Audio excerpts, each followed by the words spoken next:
Neo pro news తెలుగుకు స్వాగతం. ప్రపంచవ్యాప్తంగా యుద్ధాల నేపథ్యంలో జరుగుతున్న డెవలప్మెంట్స్ గురించి ఒకసారి మనం చర్చిద్దాం. ఇందులోని అంశాలు మొదటిగా, హార్మోజ్ జలసంధి నుండి రవాణా జరుగుతుందా? భారత్కు అక్కడి నుంచి షిప్పులు చమురు మరియు గ్యాసు వస్తున్నాయా?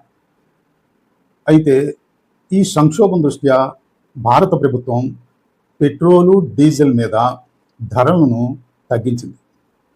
అది ఎంత తగ్గించింది?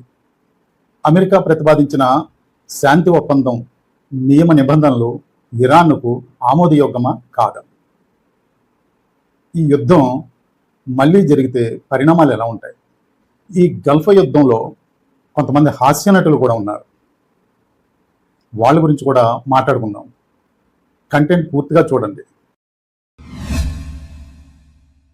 ఇరాన్ విదేశాంగ మంత్రి అబ్బాస్ అగాజ్ స్ట్రెయిట్ ఆఫ్ హార్మోజ్ ను పార్షియల్ గా మాత్రమే తెరిచాం. కేవలం మా స్నేహ దేశాలైన చైనా, రష్యా, ఇండియా, ఇరాక్ మరియు పాకిస్తాన్, మిగిలిన దేశాలకు మాత్రం టెహరాన్ మిలిటరీ ఆపరేషన్స్ లో ఉంది కాబట్టి యాక్సెస్ ను ఆపేశాం. అంతేకాదు, ఇరాన్ శ్రేయస్సును దృష్టిలో పెట్టుకుని పూర్తిగా మాత్రం మూసివేయలేదు. కేవలం శత్రువు అయిన అమెరికా మరియు అమెరికా మిత్ర దేశాలకు మాత్రమే గ్లోబల్ లైన్ ను 100% రిస్ట్రిక్ట్ చేశాము అని చెప్పారు. ఈ విధమైన రిస్ట్రిక్షన్స్ ప్రపంచవ్యాప్తంగా గ్లోబల్ ఎనర్జీ మార్కెట్ లో ప్రకంపనలు సృష్టించాయి. బ్రెంట్ క్రూడ్ ధర $104 ఒక బ్యారెల్ కి వెళ్లిపోయింది. వెస్ట్ టెక్సాస్ లో ఇంటర్మీడియట్ $95 స్థాయికి చేరుకుంది. ఈ యుద్ధం వలన ముఖ్యమైన ఎనర్జీ సరఫరా రహదారులన్నీ మూసేశారు. అందువలన సప్లై చాలా టైట్ అయిపోయింది. మిలియన్స్ ఆఫ్ క్రూడ్ బ్యారల్స్ సరఫరా అంతా ఎఫెక్ట్ అయిపోయింది. ముఖ్యంగా క్రూడ్ ప్రాసెస్ చేయగా వచ్చే డీజిల్, జెట్ ఫ్యూయల్, మిగిలిన రిఫైన్డ్ ప్రొడక్ట్స్ బ్రెంట్ క్రూడ్ మీద ఆసియా అంతా హెవీగా గల్ఫ్ క్రూడ్ మీదే డిపెండ్ అయిపోయింది. అందువలన ఎనర్జీ ప్రైసెస్ ఇమీడియట్ గా ట్రిగ్గర్ అయిపోయాయి. ఇక భారత్ విషయానికి వస్తే, భారత ప్రభుత్వము పెట్రోల్ పై, డీజిల్ పై స్పెషల్ ఎక్సైజ్ డ్యూటీ $10 తగ్గించింది. అది కాకుండా ఎక్సైజ్ డ్యూటీను మరలా $3 తగ్గించారు. అంటే పెట్రోల్ $13కి తగ్గింది, డీజిల్ కి ఎక్సైజ్ ఉండదు. 47,600 మెట్రిక్ టన్నుల ఎల్పీజీతో జగ్ వసంత్ అనే షిప్ నిన్ననే గుజరాత్ తీరానికి చేరుకుంది. మరో 2 రోజులలో 45,000 మెట్రిక్ టన్నుల ఎల్పీజీతో మెంగళూరుకు షిప్ చేరబోతుంది. ఆల్రెడీ అమెరికా నుండి వచ్చిన షిప్ మెంగళూరులో మొన్ననే చేరింది. రష్యా నుండి చమురు ట్యాంకరు ఈ వారంలో వస్తుందని అంటున్నారు. ఏమాత్రము ఆమోదయోగ్యం కాని శాంతి ఒప్పందాన్ని మేము ఆమోదించడం లేదు అని ఇరాన్ చెబుతుంది. అయితే స్ట్రెయిట్ ఆఫ్ హార్మోజ్ సార్వభౌమ నియంత్రణకు అనుకూలంగా ఉండే విధంగా తన సొంత షరతులను ఇరాన్ చెబుతుంది. స్ట్రెయిట్ ఆఫ్ హార్మోజ్ తన సొంత నియంత్రణలో ఉంది కాబట్టి ఇరాన్ పార్లమెంటు ఆ మార్గంపై జరిగే ట్రాన్స్పోర్టేషన్ కు టోల్ ఫ్రీ ఫీజు వసూలు చేయాలని నిర్ణయించింది. దానివల్ల సేఫ్ పాసేజ్ జరుగుతుందని చెబుతుంది. ఈ చర్య వ్యూహాత్మక జలమార్గాన్ని ప్రపంచ వాణిజ్యంపై లాంగ్ టర్మ్ ఎఫెక్ట్ గా మారవచ్చు.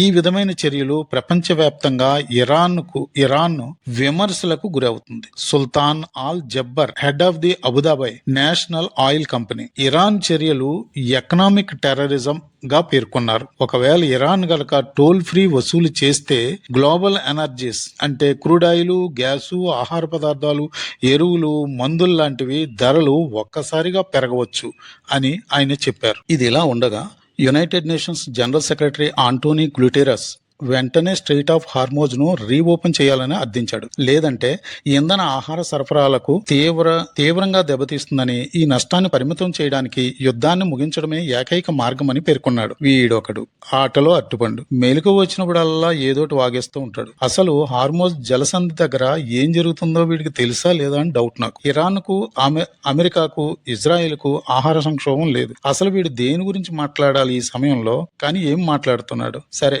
ఈ వేస్ట్ ఫెలోని అలా వదిలేయండి. సరే, అమెరికా ప్రతిపాదించిన శాంతి ప్రతిపాదనలో ముఖ్యమైన వాటి గురించి మనం ఇప్పుడు చర్చిద్దాం. 1, ఇరాన్ అణు కార్యక్రమం ఉపసంహరించుకోవాలి. అసలు ఇరాన్ ను అణుబాంబు తయారు చేస్తున్నదే అమెరికా కోసం. ఎందుకు?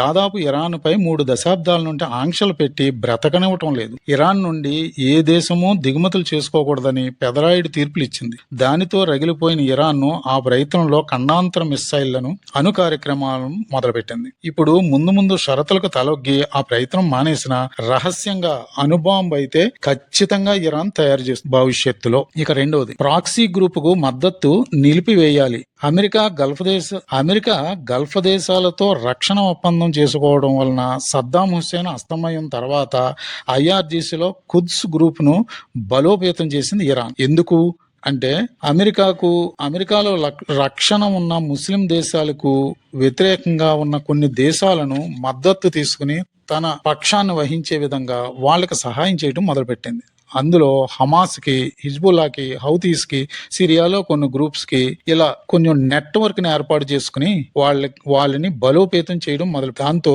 ఇజ్రాయెల్ ని ఇబ్బంది పెట్టడం, ఇవన్నీ చేయడం తోటి ఈ ప్రాబ్లం అంతా వచ్చింది.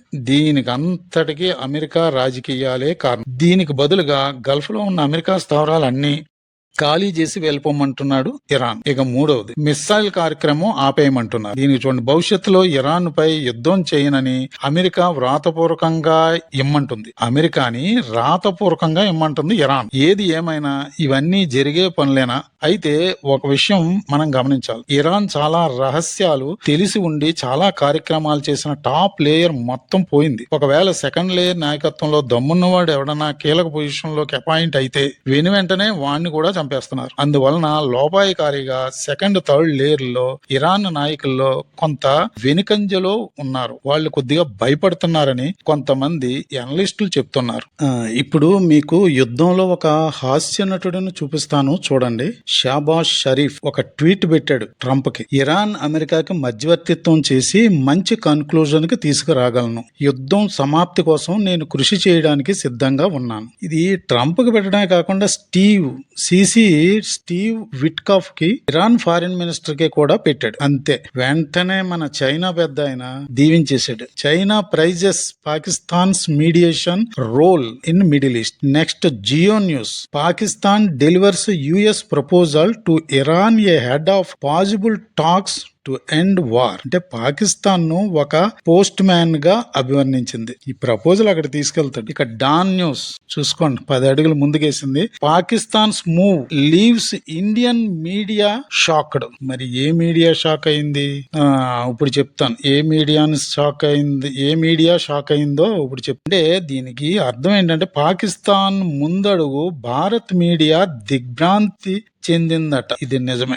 Jairam Ramesh, Pakistan diplomatic engagement and narrative management has been markedly superior to that of the Modi government. Pakistan దౌత్యపరమైన సంప్రదింపులు నిర్వహణ మోదీ ప్రభుత్వంతో పోలిస్తే చాలా స్పష్టంగా ఉందట. ఇది జైరామ్ గారి అభిప్రాయం.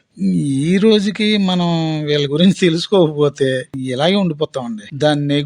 ఇది నెక్స్ట్, ఇప్పుడు ఇరాన్ ఫారిన్ మినిస్టర్ అసలు ఈ నెగోషియేషన్స్ గురించి ఏమన్నాడు? The negotiations with the Americans are over for ever. A bitter experience and betrayal after promises of no attack. There is no longer any room for dialogue with the Americans. సరే కదా, తెగేసి చెప్పి Iran speaker ఏమన్నా, no negotiations have been held with the US and fake news is used to manipulate the financial and oil markets and escape the quagmire in which the US and Israel are has the level of your inner struggle. Iran spokesperson, America గురించి Iran military spokesperson ఏమన్నాడు చూడండి. Has the level of your inner struggle reached the stage of you negotiating with yourself. మీ అంతర్గత సంఘర్షణ స్థాయి మీరు మీతోటే బేరసారాలు జరుపుకునే దశకు చేరుకుందా? కంటెంట్ నచ్చితే సబ్స్క్రైబ్ చేయండి, లైక్ చేయండి, బెల్ ఐకాన్ నొక్కి ఆల్ నోటిఫికేషన్స్ ఆన్లో పెట్టుకోండి, షేర్ చేయండి. మరొక మంచి కంటెంట్తో మీ ముందుకు వస్తాను. జై హింద్, జై భారత్.